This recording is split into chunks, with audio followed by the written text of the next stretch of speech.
नमस्कार, स्वाभिमानी न्यूज चॅनलच्या बातमीपत्रात आपले स्वागत। साक्री पोलिसांची कारवाई। मजदी गाव शिवारातील एका शेतातून 39 लाख रुपयांचा बनावट दारू साठा केला जप्त।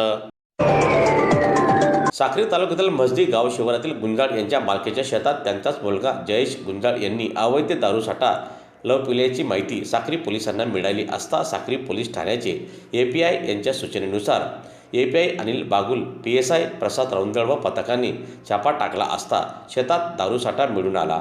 त्यात 34,56,000 रुपयांचा रॉयल ब्ल्यू माल्ट विस्कीच्या 180 mlच्या बाटल्याचे एकूण 360 खोके, प्रत्येक खोक्यात 48 सीलबंद बाटल्या, 4,70,000 रुपये किमतीची देशी दारू, सुगंधी संत्रा 180 मिलीचे एकूण 140 खोके, प्रत्येक खोक्यात 48 सीलबंद बाटल्या व 600 रुपयांची पिवळ्या रंगाची ताडपत्री असा एकूण 39,27,000 रुपये किमतीचा मुद्देमाल जप्त करण्यात आलेला असून सदरची कारवाई धुळे जिल्हा पोलीस अधीक्षक माननीय श्रीकांत ढेवरे, अप्पर पोलीस अधीक्षक किशोर काळे यांच्या मार्गदर्शनाखाली साक्री पोलीस ठाण्याचे एपीआय जयेश खलानी, शांतीलाल पाटील, आनंद चव्हाण, धनंजय चौधरी, राजू जाधव, संजय शिरसाटसह पथकाने केली आहे।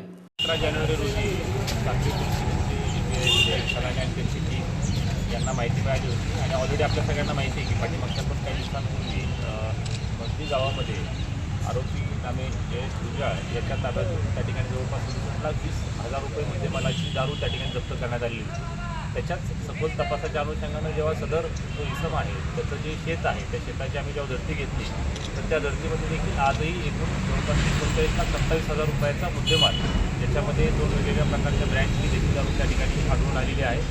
एकूण सदर प्रकरणामध्ये आत्तापर्यंत जवळपास 1,60,50,000 रुपयाचा मुद्देमाल त्या ठिकाणी जप्त करण्यात आलेला आहे आणि सदरील जी दारू आहे प्रथमदर्शनी असं वाटतं की ती बनावट दारू आहे असं प्रथमदर्शनी वाटतं आहे, मात्र त्याच्यामध्ये तरी पण आम्ही सखोल तपास अजून करत आहोत।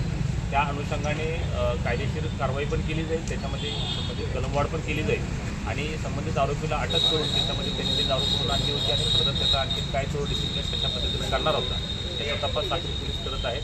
तर एकूणच ह्या चांगल्या कामगिरीबद्दल साक्री पोलिसांचं आम्ही अभिनंदन करतो।